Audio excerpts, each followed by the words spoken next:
Peter believes that Fabianski looks a shrewd acquisition so far. West Ham United FC. West Ham United via Getty Images. The acquisition of Issa Diop has tremendous upside of a different sort.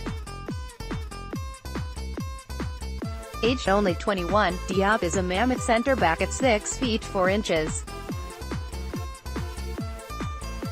He played in a poor Toulouse side, but showed a lot of promise in his reading of the game and his ability to play the ball forward. Two of the most interesting signings were Fredericks from newly promoted Fulham and Jack Wilshere, who was at the end of his contract with Arsenal. Of course, the caveat for Wilshere will always be whether he can stay fit. When fit, on his day, etc., etc. The midfielder is still, however, only 26. He is coming off the back of 2 seasons where he managed to avoid serious injury, has adjusted the way he plays, and still possesses some of the best technical ability and passing technique of any English midfielder. As seen in previous seasons, Noble appears to elevate his play when the players around him are of a better standard.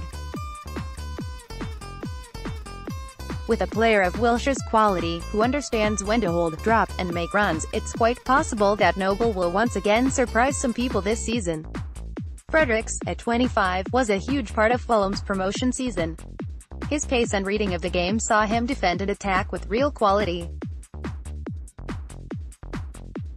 Our well-known issues at right-back appear to have finally been addressed, offering West Ham the possibility to play how Pellegrini prefers, with fullbacks providing overlapping runs for wingers drifting into the center of the pitch and pulling defenders out of position. While it's foolish to read much into pre-season results, the passing and movement in each game has looked promising. The boys are looking sharper at 85% intensity in pre-season matches than they have during the majority of the past 2 seasons. It'll be interesting to see if Pellegrini persists with Declan Rice as a defensive midfielder, as he's looked very disciplined and composed in front of a rotating defense, which bodes well. Rice may provide the balance the West Ham team has been so sorely missing for a good while. While I'm still annoyed that West Ham are having to regain their footing after a 2-year backslide, the initial signs for the coming season are quite positive. I can't help but feel optimistic about the changes that have gone on at the club.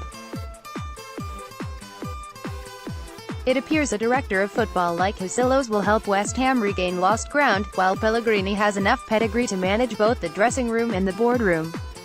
I know we won't win every game, but with the squad that's being built, the youth coming through, and a manager that wants to play attractive football, things are looking up for West Ham. For the first time in a couple of years, I'm genuinely excited about the prospects of the coming season. Follow Patrick on Twitter, @Tempe.